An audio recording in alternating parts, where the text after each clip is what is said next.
Hi there, I'll be presenting a status epilepticus case on an adolescent that I've witnessed and managed on my placement. Here's some of the outline that to help you understand what I'll be presenting in the next 15 minutes. So the presenting complaint will be 15 years old female. She lived independently with the family, but was found unconscious by her mother, seizing with stiffened muscles, jerking movements, clenching fists, twitching eyes, and frothy mouth with saliva. Her mother also mentioned that this is patient's first epilepsy episode. Patient's seizures were witnessed by her mother and said to be lasted about 1 minute, and then the seizures ceased with no reoccurrence of any seizures. Now, prior to the seizures episode, patient had taken Phenergan 25 mg for about a year to help her sleep better at night, but patient ceased her intake of Phenergan as recommended by her physician 2 weeks ago, since her sleep was improved. And patient began to show signs of twitching eyes after her cease of medication. She then reported to her mother, but the symptoms went unmanaged. Patient mother's call SAS at 8 o'clock when she found patients seizing on the floor. Here's some pre-arrival thoughts that I've went through with my crew before we arrive and en route to the scene. Yeah, first, safety issues. Second, distressed family, basically how to communicate with the patient's family, especially when they feel stressed about the patient's first time experiencing epilepsy, don't know what had happened to her. The third, type of seizures. Usually, we have discussed that it could be a pseudoseizures because of the age-related factors. It could be a generalized seizures, or it could be a focal seizure. The cause of seizure, it could be hypoglycemia induced, emotional stress, or it could be from the drug, from medication that the patient was withdrawn from. Next, we'll move to determining which phase of the seizures the patient is in when we arrive on scene. Is the patient going to be active seizing or post-ictal phase? Because that's going to affect our management of the seizure, whether using midazolam, etc., for active seizing, or manage differently for patients in the patient post-ictal phase. Lastly, is the extrication of the patients. Now, on arrival, patient lie laterally on the right side on the floor in the bedroom, unconscious. On the first, as you can see in the table that I've made here, the GCS was 13, no nausea and vomiting, twitching eyes, patient's already in post-ictal phase, and me and the crew tried to wake her up. She woke up shocked and confused and couldn't recall the event prior to her loss of consciousness. After 5 minutes, patient GCS returned to 15. She's still in the still have twitchy eyes, on and off, and she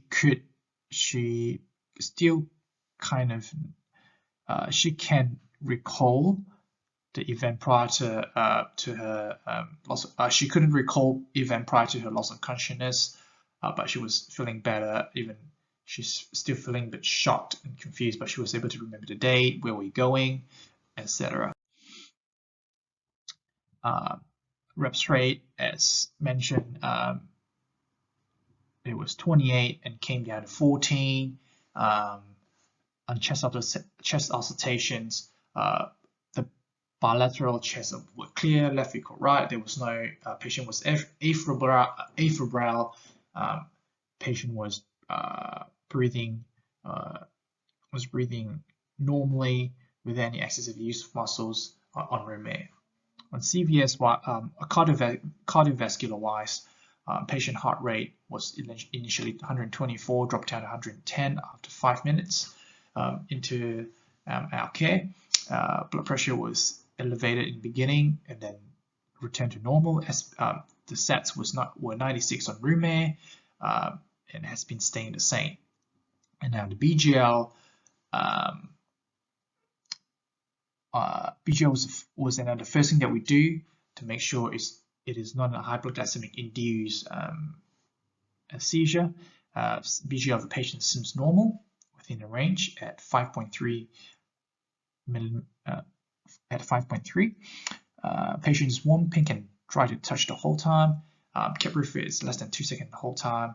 The ECG was initially sinus tachycardia as part of the sympathetic response after the patient woke up, but it then returned to normal sinus rhythm. As for physical examinations, patient has no injuries, has no injuries from head to toe, has no head injury or head strike or contusion anywhere that we found. No contusion anywhere. Good bilateral strength in both arms and legs, left equal right. No pain, and still have twitchy eyes when we take her to the hospital to FMC. Previous medical history of the patients. Patient has been taking Phenergan 25 mg oral tablet for about a year to help the patient to sleep easier. She's allergic to penicillin. Social history-wise, patient is generally active and healthy. No drug or alcohol use. Has been doing pretty good at school, mingle well with her peers, so no emotional stress factors there. For family history-wise, patient has a cousin.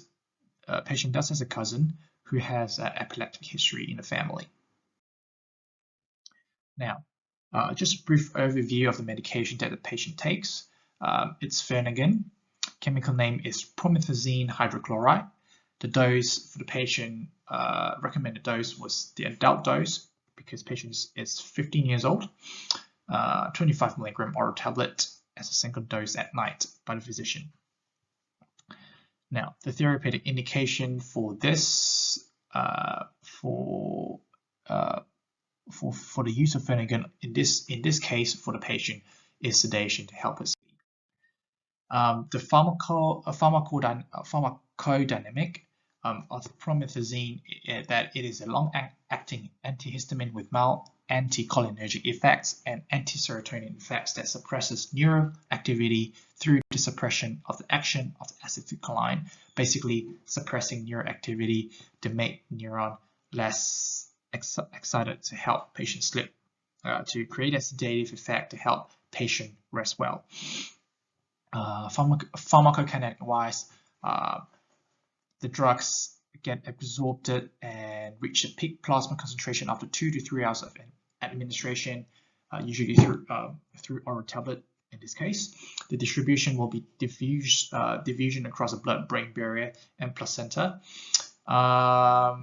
In this case, for the patient, is blood-brain barrier.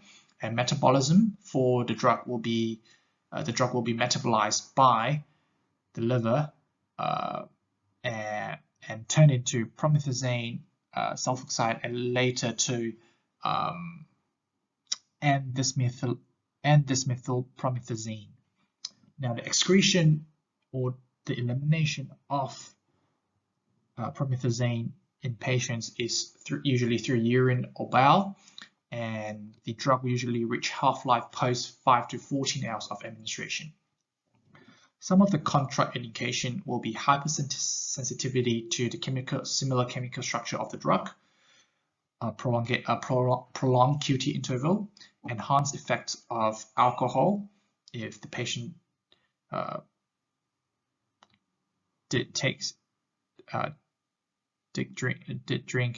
drank alcohol, but in this case, patient doesn't have any use of alcohol, delay intestinal obstructions, and increase intracranial pressure through suppression of the vomiting.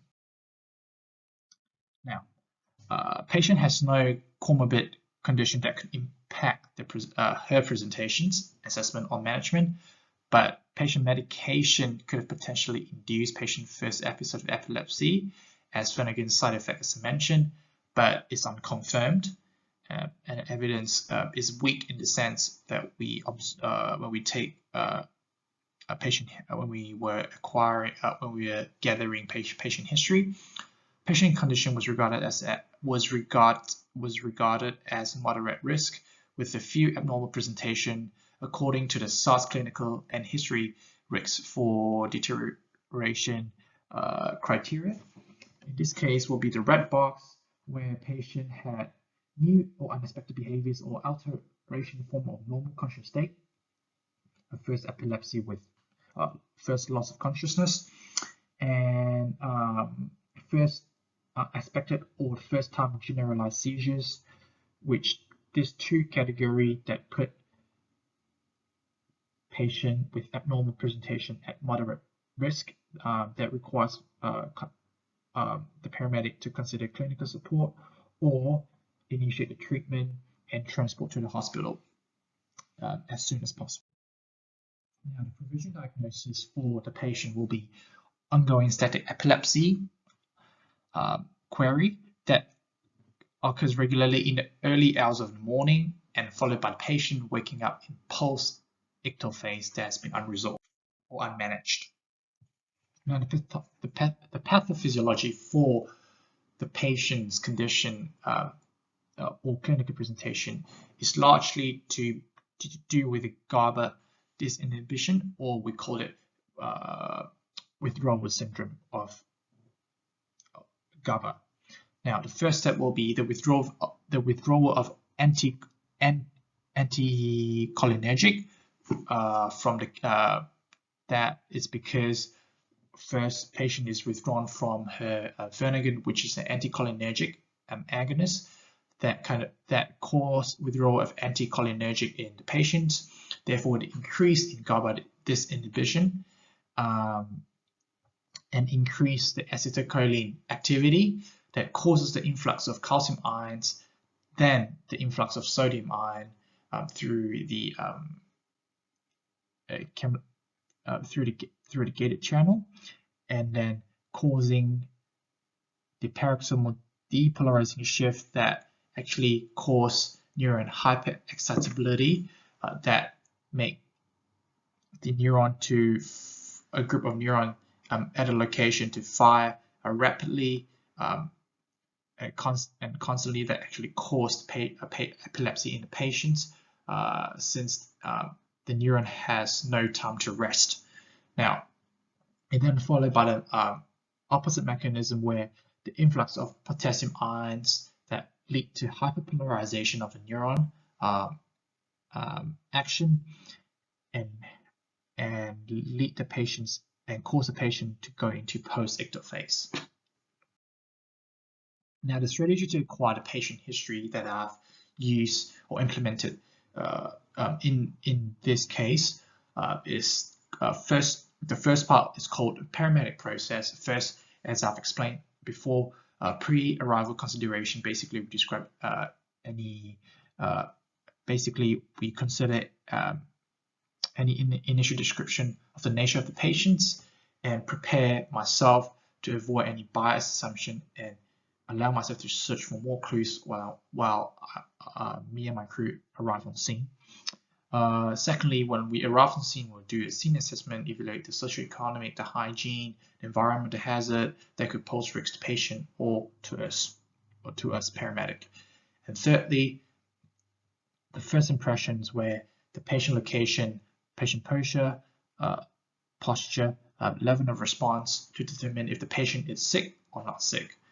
Number 4, patient history. In the history of the event, history will be history of the event, current health status of the patient, past medical history, social history, so for example, living arrangement, ability to cope with daily life activities in the patients.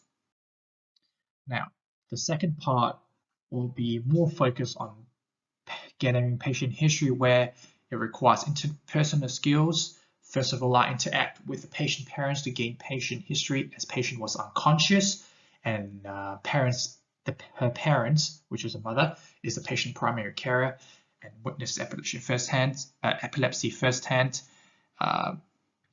witnessed the epilepsy firsthand was able to give all the information, questioning, basically using the ISBAR to ask collect the relevant information and look for any miscues as well. Now, this is the seizure management plan from SA Health. This is the algorithm of acute hospital management of seizures for children that you guys can have a look through in your own time. Now, my first action with the crew was removing patient from the stimuli, then assess the patient vital signs and keep the continuous monitoring on. We did prepare midazolam 7.5 milligram IM on the truck just in case epilepsy happens again. Oxygenation was not required as patient seems to be able to breathe okay on her own, but I did give the patient 3 liters through a nasal specs on the truck, just to help bump up the sats of the patients. And we transport to hospital as this is patient first epilepsy, and it's really good. It will be really great for us to have a specialist check out and implement a preventative strategy or prevention plan for the patient in the future use. Now, the management outcome that we trying to achieve is to minimize the risk.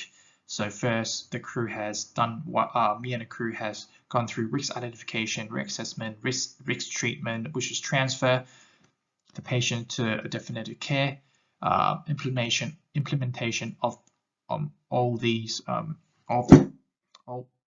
the risk minimizing risk procedures, and re-evaluate the risk en route to hospital and after the case as well. Now, the facility choice will either be Flinders Medical Center or Women and Children Hospital, but we do take her to Flinders Medical Hospital in that sense because it was closer to her home, and it's closer to her home with all the specialists that's needed for her condition as well. Now, the documentation was accurate and was up to a high standard where all the criteria of the documentation set by the Code of Conduct interim was followed. These are all the criteria that the crew and I have managed to follow and keep accurate, factual, and objective legal records of the patients that we treat.